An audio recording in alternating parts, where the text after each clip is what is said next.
至少有50头啊，你可以不断的调整。吕尧臣，蒲城的师爷，老爷子50年前独创的吕氏搅泥法，如今再看，仍要道一声久仰久仰。雨花石层叠层，太湖水浪打浪。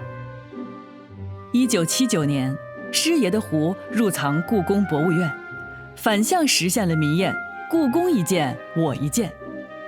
说实话，拿镜头的手有点抖。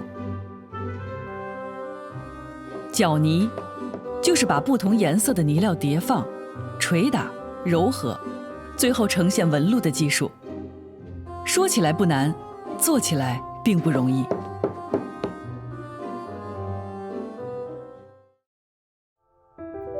转眼就要到新年了，蒲晨却还没完成师爷留的作业，聪明的脑瓜有点难熬，很有压力。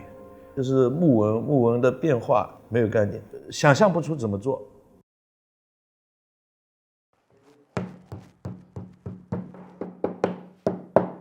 这次要做的壶，浑身都是搅泥。内行人知道，一旦搅泥面积做大，难度呈几何级增加。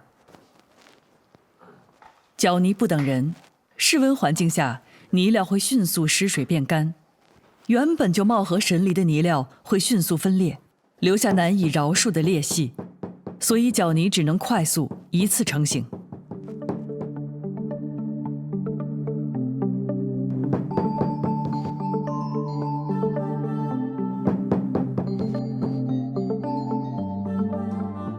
入冬以来，丁蜀镇迎来了罕见的干燥天气，为搅泥的制作带来了更大的阻力。拼手速的时候到了，喷雾可以一定程度缓解泥条干燥，但这也可能造成反作用。壶要一气呵成，制作过程当中你喷水次数越多，越可能出问题，尤其是搅泥。